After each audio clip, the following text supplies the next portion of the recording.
It's a pleasure to have you allow us right into your day. This is Enterprise Morning, reaching you from Enterprise Television. I am Henry Igbebike. I'm Chuma Ohe. All right, we'll be going to our newspaper headlines in a bit, and after that, it would be our main conversation also for today. So I will get everything produced for you. Please do well to be part of our day, belong to our community, have a say in what we say. You can always do that. And also find us at enterprisetvnews.com, and also like, comment, and follow us on all our social media platforms at Enterprise TV 7. With us today, to do justice to all that we have for you this morning, we have our one and only Barrister Francis Ofeli. Barrister at Law, Public Affairs Analyst. Good morning to you, Barrister. Good morning. Thank you so much Yeah, for giving us your time whenever we do truly call. my pleasure. All right, so let's kickstart our newspaper headlines today with the Force Daily, coming from where? The Nation newspaper. Right. Now we're starting from the top strip. 5 dead, 15 rescued in Lagos boat accident. And the writer to the story says, vessels not registered. You find details of this particular story on page 6. And also we have still on the top strip of the same newspaper, Albure is LP chair court rules, and we have two writers there. Council boss Lagos Assembly dash over infinite suspension. Lagos reject order on VIO. Okay, moving on, still on the top strip. Or let me go to the middle strip. We have a law on anti-graft agency defective. Apex Court fixes October 22 for hearing. And also Oba Obinin asked Kwebelo to fulfill campaign promises in Edo. Wike blames violence on Fubara's refusal to obey court. And also the big story here, 16 states to Supreme Court bar EFCC and NFIU from probing accounts. And we have two writers there. Law on anti-graft agency defective. Apex Court fixes October 22 for hearing. Barrister Francis Ofeli, speak to us on this particular case. On which are On the 16 states to Supreme Court by EFCC. Yes, Proving our accounts. yes, the Kogi state and some other states have joined now. Had gone to court asking the EFCC to asking the Supreme Court to declare the EFCC void, that is not properly set up by law. And when you look at the argument is far-reaching. Really? Yes, it's far-reaching. The fact that EFCC have been there for a long time does not mean it is properly constituted. Despite the also responsibility. I see the argument. The argument stems from Section 12 of the 1999 Constitution, which says that because the EFCC was actually created from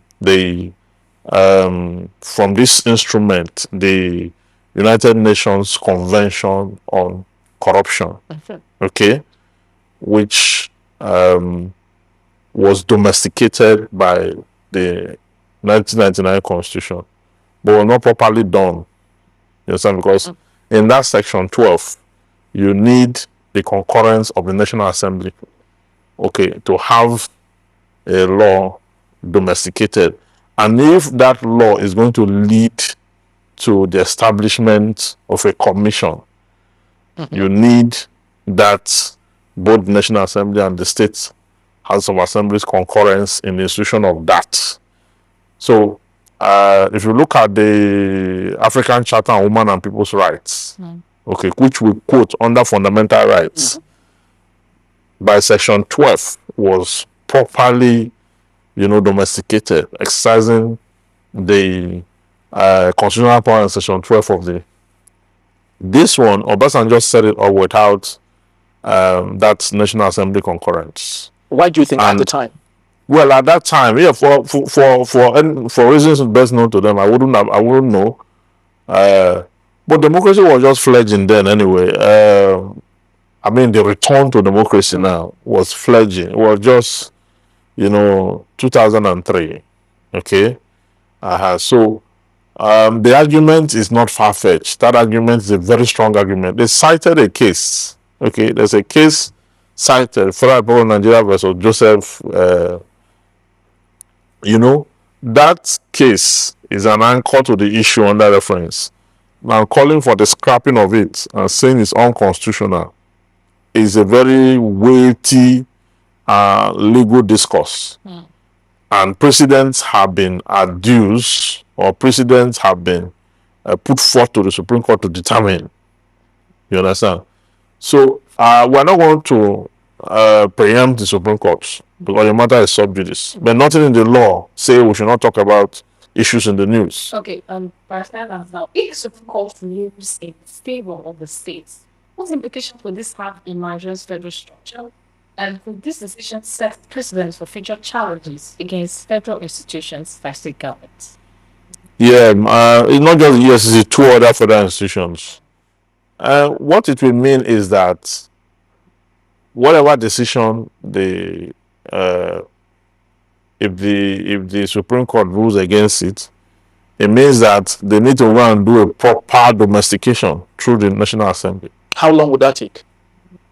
It depends on the National Assembly itself. If they are on recess, if they are sitting, it's about vote. It's about just the way you do to tell majority. You move for the domestication, then you gazette, you go through the process, then you can now have it properly instituted. But as it stands now, it was wrongfully instituted. And in law, we say where there's wrong, there must be a remedy. Or where there's a right, there must be a remedy. Because you cannot put something on nothing and expect it to stand. The institution itself, having spotted the fact that it was not properly done, something has to happen. And the Supreme Court will not gloss over it. They will not gloss over it. Something must happen about it if they prove their case. Because it is one thing for the plaintiff to make all these assertions. The defendants also have their own. If the defendant, if they go to the archives, okay, and they're able to get documents of the assembly at that time, evidencing the fact that all the issues alleged were not complied with, have been complied with, then the court will also look at that. So we can't really speak just for the states, the 16 states. Now the court have said they should go and consolidate their process into one, because everyone have, so let the Supreme Court look at it. This is the duty of the Supreme Court. Okay. And let me give some revelations. Okay. Now, when the Supreme Court is sitting on a constitutional matter, the panel is seven justices. Yeah, because this issue borders on constitution and domestication. So when they are sitting on other matters that are not necessarily constitutional, they sit 5. You understand? When you look at election petition, you see that they sit 5. When the states took the federal government to court on the currency issue, you remember the issue of the naira and the new note and all that. You notice that the matter itself wasn't so they sat the way they sat. When the federal government took the states to court on local government, you know that borders on section 7 of the constitution. You notice that there were 7 in the panel. Yeah. So the Supreme Court is supposed to be 21 justices who makes up the Supreme Court, but most times they are not always complete, because for you to get there, you need to put in so many years in the legal profession. Sometimes you don't have enough hands to make the 21. Then ordinarily, election petition from the panel, that's the tribunal, which is the court of first instance, you have 3. You move further to the Court of Appeal, you have 3. If any issues border on the Constitution, in the Supreme Court you have 5. If you border on the Constitution, you have 7. All right. Of course, we talked about recency bias here, where we forget about the past and concentrate in the future. The chief campaigner for this is Kogi State. Yes. Yes. And let's not forget why that is so. Do you Why is what? this so? Yes, let's not forget why it is so. You don't forget, I have to know before Yes, I let you know. So, what legitimacy do you think whoever it is, should be bringing this forward, knowing, of course, what the backlog but as reason why they're bringing this? well, as it stands now, it's not only Kogi State that's involved. So when it said even Edo have applied to Anambra. join, yes, have applied to join, and they have been joined, and the Supreme Court say go and consolidate. You see, these cases are very good. See, apart from the fact that EFCC act the way they act, for lawyers, we don't see any case as working against the state. It expands our jurisprudence because now the Supreme Court is going to make a pronouncement on the constitution, on the valid constitution of a commission of the federal government. So if the essence of that institution sprang up from an international convention, because EFCC sprang up from an international convention, if it comes that way, there's a different procedure you must adopt as against the one that is coming up from an indigenous activity. I don't know if you're talking about indigenous activity. Municipal, in law, was use the right language. Municipal is anything within the country. Municipal laws are laws within the country. Then international laws are laws outside the country. This one, at that convention, the United Nations discovered that many countries in Africa and other Europe and all that, the reason they are finding it difficult to grow economically, for which many countries refuse to give loan and all that to them, was because of the issue of corruption. And in that convention, one of the resolutions is that there's a need to set up an economic and financial institution. Go to your country and call it whatever you want to call it, but the objective should be that it must wage war against economic and financial crimes. So that was how it came into existence. But then the terminating point was, first of all, you need to domesticate the UN Convention on Corruption. Domesticate it first by Section 12 of the Constitution before you take further steps to now create an institution with an extant law called the EFCC Act. You understand? So the argument here is that procedure was not properly done by the National Assembly. Then their concurrence that is required to institute this was not properly done, and as such, EFCC, its formation is faulty in law, and the court should declare it invalid. That's the argument. All right. Okay, now, I often wondered. Yes. Let's look at this from state autonomy and federal assets. Now, to what extent do you think this case reflects the ongoing tension between the autonomy and federal oversight, particularly in the context of financial crime investigations? And how do you foresee this case influencing future federal-state relations? Yes, as far as because that issue was raised in the case, as far as the Nigerian state is concerned now, the states don't have states economic and financial crimes commission. Okay. It's only the federal government that have it. But you are saying because states are autonomous, that argument is very sound.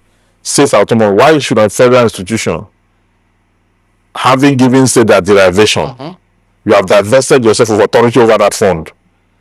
How come your institution will now go and be checking their books and investigating and ask them to bring documents to ensure that the money was deployed proper? Or once there's corruption, once there's a petition against a governor, against a commissioner that there's corruption, then the federal institution will go after them, prosecute them and convict them. That's what they're saying.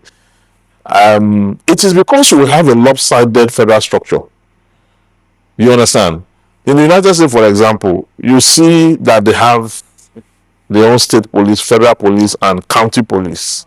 Okay? So they are able to, even though they have FBI, they have CIA, but you will see that those issues, those institutions only weigh into matters that have universal appeal, just like the PDD case, okay, that has to do with widespread allegation of abuse, okay?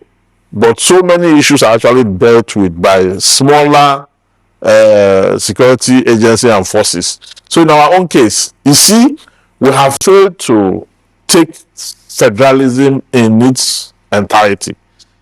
Look at the prisons, for example. The Minister for Interior, the one before the current one, Aragbeshola, cried out that the federal government cannot continue to fund prisons that is filled up with inmates that committed state offense. Mm-hmm. You see, when it is difficult for them to fund it, they now start to cry. But if you look at the legislative exclusive list, you packed over 66 issues, okay, for the federal government alone to handle. You will get to a point where you will break down economically, because now what are they saying now for the prison? They are now asking that states should come and take their inmates. So we are now going into that exclusive list, and we are now plucking the issues one after the other, because we have failed to come up with proper federalism. Even the issue of state police lies there. The arguments are there. So the federal government will continue to interfere with state issues. There will be conflict of autonomy because of this issue of having everything in your bosom. All right, we just sincerely wish that the magic wand the president used in ensuring that autonomy of the local government, came to fruition. Will equally, Was it a magic one? because what other leaders didn't do in less than a year, he allowed Other leaders approach it the wrong way. So Buhari, for example, came up with an executive order, and they went to court, and it was thrown out. The governors went to court. They said the president cannot use an executive order to amend the constitution. So this guy now went to court, took the provisions of the constitution to confront the court, and say the court should make a declaration whether or not it is proper for the states to collect funds on behalf of the local government and not remiss him in the long run. So this one is court now made a pronouncement. You understand? So now that the court have made a pronouncement, then the law is now established. All right. So let's quickly, just before we wind down for today, go to Vanguard newspaper. The big story here says arson, oil output in rivers threatened. If, and that's coming from Fubara. Okay, moving on the top strip. Nigeria can become refining hubs. This is coming from Dangote. And private sector story says oil or local airlines to buy jet fuel only from Dangote refinery coming from the federal government. All right, on the top strip again, another doom and gloom day in the southeast of Nigeria. Gunmen kill 5 in Anambra community. Okay, moving on, still on Vanguard newspaper. 21 feared death, 11 rescuers, boats collide in Lagos. All right, so let's take a look at that, by Stefan Sofeli. At a time when we think that transportation, of course, is very key if we must have a sustainable country, sustainable economy, the rail, the airways, the waterways, so very important for Lagos particularly, which of course has lots of waterways. It's germane to say that it should be as secured as possible. But when we keep having issues of mishaps happening in our waterways, do you think we've got enough responsibility to take care of in this particular sector? Our waterways are not regulated. So okay, that's the reason. Yes, you know why? You know why planes don't crash on the air? On air. You know why? Because no two aircraft takes the same route at the same time. Okay. From the World Global ICAO, when they're allotting flight time, even after delay, you will see all the movements. Otherwise, they will be colliding on the air, because it's highly regulated. Aviation, highly regulated. Okay. But for the waterways here, it's not regulated.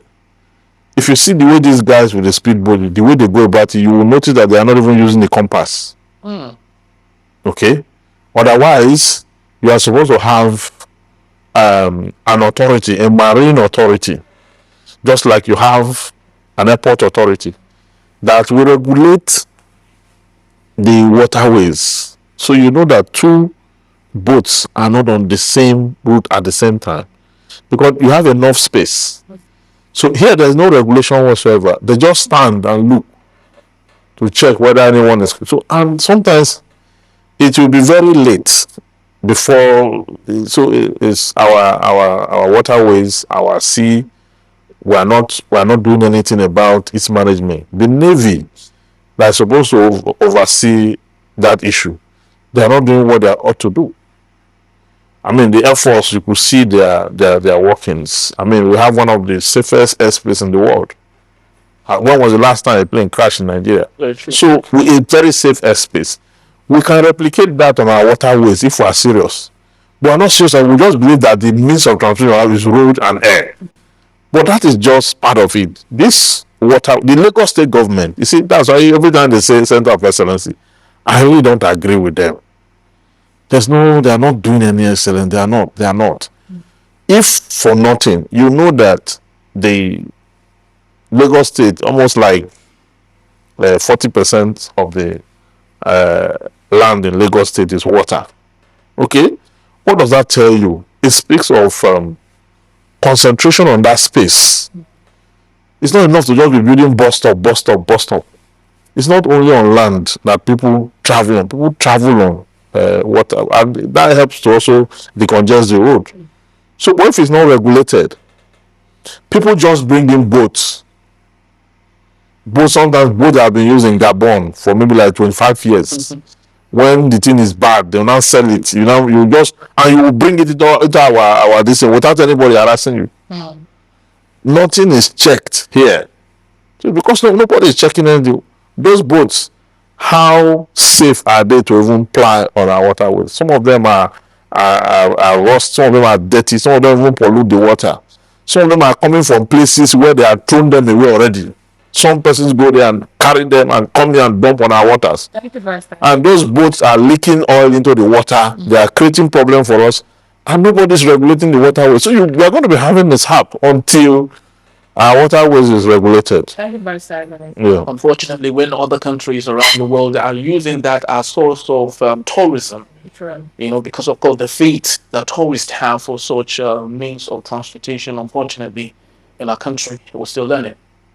Very sad. Yeah, thank you very much for your time. My pleasure. Because when we said River State's government inaugurates 7 member parliament over killings, destruction of local government. The state first.